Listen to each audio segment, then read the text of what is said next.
discuss the AI-generated art issue. It's not really much of a secret that AI-generated art is becoming very popular, and that popularity is showing absolutely no sign of slowing down anytime soon. Now, that's not necessarily a bad thing, like in and of itself. I think that just like digital art and traditional art, AI-generated art has its place in the art world, whether people want to admit it or not. I think that all forms of art have their uses and have their place, but that's where things can become kind of sticky. You have to understand what each medium is good for, what you should use it for, what you shouldn't use it for, and that is where the issues lie. So, I'm going to start off by saying I do know what I'm talking about when it comes to this stuff. I am a full-time artist. Art is how I pay my bills. And I learned art through the traditional means, like old-fashioned pencil to paper art, charcoal, pastels, paints, all of it, the works. But I also do digital artwork. Actually, I predominantly do digital artwork. It just happens to be easier for me. It's more affordable. I already have a computer. So doing that rather than spending hundreds of dollars on art supplies tends to be a little simpler for me. Not to mention the fact that it's easier for me to do things like collabing with people that way. But that being said, the reason I bring up the fact that I typically do digital artwork over traditional artwork is because for a while back when things like Photoshop started really taking hold in the art community and people were realizing how great it was to do art digitally, people in the art world weren't super keen on it. In fact, they still aren't to a certain extent. We have still had problems all the way up to a couple of years ago when we went to Comic-Cons with people who create their art traditionally with like oil paints and stuff, parading around and bullying the digital artists and claiming that we aren't real artists because this, that, and the other reason. And hilariously enough, the number one reason that they tend to cite for claiming that digital artists aren't real artists is that if you're painting digitally, you can trace it and steal it. I hate to break it to people, but you can do that with traditional art too. It's called a projector. It's been around for quite a long time. It's very easy to trace and copy someone else's entire painting that way. So before anyone wants to try to claim that the AI-generated art issue is something akin to that, just remember that when it comes to things like tracing and stealing maliciously, like knowing full well what you're doing and doing it anyway, it's more an issue with individual morality than it is with the artistic medium itself. That being said, there is an issue with specifically AI-generated art that is unique to only that medium. It's unique in a way that even digital art is not, because unfortunately, if you use an AI generator and you type in a prompt because you decide that you want to get a beautiful piece of artwork based off a specific prompt, let's just say something like Snow White. So you type it in, you wait a couple minutes for the generator to do its thing, and you get something more or less like this.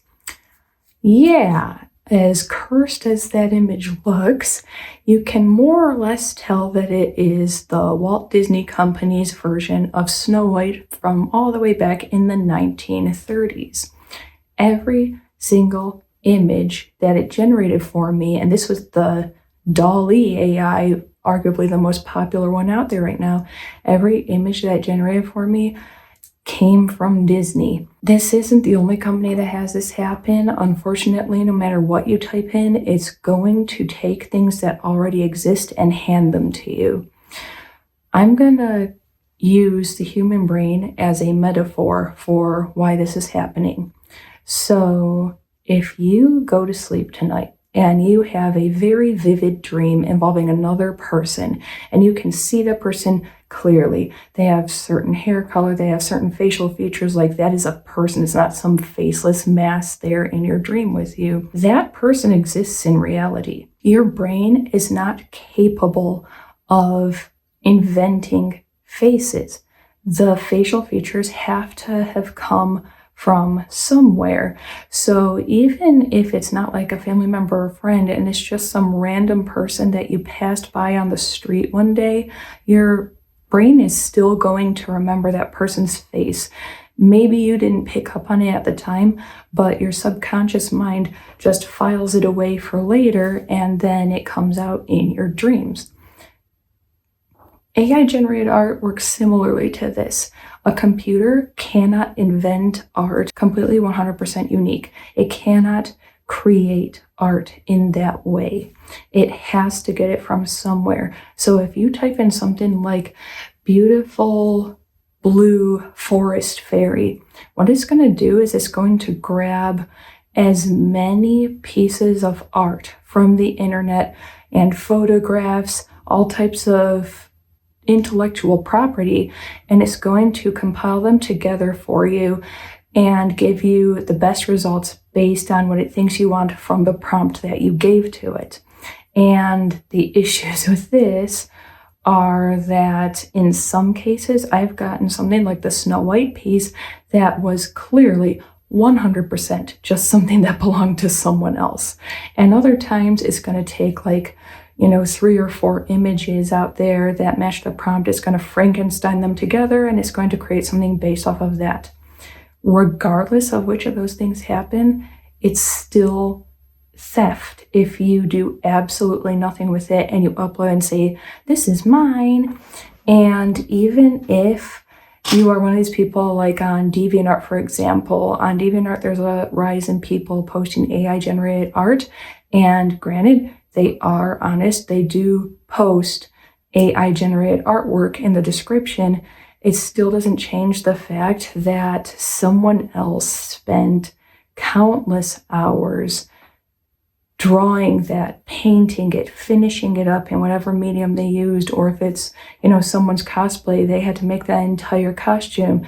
They had to find a photographer and spend the money on the photographer, or if they're their own photographer, they spent forever setting everything up, only for you to then take it in an instant, re-upload it, and potentially get more of a following off of it than they ever did. I can't imagine how devastating that would be. Like I said, I'm a full-time artist. If I went to a convention one day and there was an AI artist there and I saw something that had clearly come from my original work that I had spent days on, I would be completely crushed and angry, honestly. I'd be like, that's mine, right? You can't just gain an online following or make a bunch of money off of someone else's work without crediting them, and that's the other problem. You can't credit people with AI-generated artwork because, like I said, it just scours the internet for whatever it can find. It doesn't keep the watermark. It doesn't tell you this is based off this person's work. It just gives you the image. Apart from this, we also have another issue. This deals more with what I was initially saying about things like digital artwork and traditional artwork, where it's more a morality issue. But again, because of what AI-generated art can do, it's becoming more of a problem than typical digital artwork is, and that is blatant theft, deliberate theft. Recently on TikTok, there was a video going around about a guy who is an artist, a digital artist, who was live streaming himself painting a beautiful image of a woman. Apparently, someone was in his chat at the time. They took a screenshot of his screen as he was still in the process of painting this girl. They ran it through an AI generator to keep the painting the same, but to change the style of the painting, because in some of them you can upload an image like a photograph of yourself or something and say, make it in, Rembrandt's style or something. So this guy took what he was still in the process of painting, he switched the artistic style in the generator, and he posted it online as his own original work and got a ton of people following him and liking it as a result. This original guy, the actual artist, had no idea it was even happening at the time because he was still painting it at the time. He was still in his life as this guy was doing this stuff. And the issue is, this time he was lucky because of the fact that he was live streaming this and people knew who he was. He couldn't fully get away with it. People caught on to it. But if you're a smaller artist, if you're just starting out, or maybe you just have more of an in-person following than an online following, like myself, how are you going to fight it? Like, unless you sit there showing people, here's all of my layers in my digital artwork, here's the original sketch, I don't know, like, believe me or don't, how are you going to convince people you don't know which one of you is lying if they changed the entire style and said, no, that person is the liar? How do you fight that? How do you combat that? Like I said, like, if you are lucky enough that you still have all of your layers and stuff in your original file, cool, but not everyone keeps every single one of them. They finish it and then they're done with that piece. That's the end of it. I don't know. There's definitely, like I said, some issues that are unique specifically to AI generated artwork. I don't think it should go away entirely. Like I said, I think it has its place in the art world, just like digital and traditional artwork. I think it's great if used as a reference. If you're trying to do something like a background or something, or some kind of new fantasy world or something, it's amazing. There's a lot of stuff that it can help you with as a reference, but that's the thing, use it as a reference. I think that based on what I've seen, a lot of the theft is not happening deliberately. I think a lot of people honestly do not know that AI generators steal art, basically. I don't think they know it. I really want to give them benefit of the doubt here. But now you do know. There's plenty of us talking about it now. Either use it only for reference work, or if you're going to use the generated image, change as much of it as you feasibly can to make it your own. Change where things are, swap things around, completely switch it into your own original art style. Like, you know, if there's a landscape, then draw the mountains in your style, redraw some trees, add your own assets into it and stuff. Don't just keep it exactly as it is, because that's not art. It's not fair to all of us who have to work really hard for several hours, sometimes several days, or even months on our artwork. But it's also just wrong to steal someone else's stuff. I mean, we even just got done today seeing this guy who has finished and is making money off entire comic books where every image in the comic book is AI generated art. He opened it up, and by like the 4th page or something, I was like, I recognize that. I know exactly what those images are and where they came from. He's using someone's actual face. And I don't know, I think I've already talked this to death. Hopefully some of you have learned something really valuable from this video. I know some people are going to listen, take it to heart, and some people are just not going to care. That's how the internet and humanity goes. But those of you who want to learn will. And that's all I got. Until next time, do something that makes you happy, as long as you're causing harm to no one else in the process, and I'll see all of you again soon.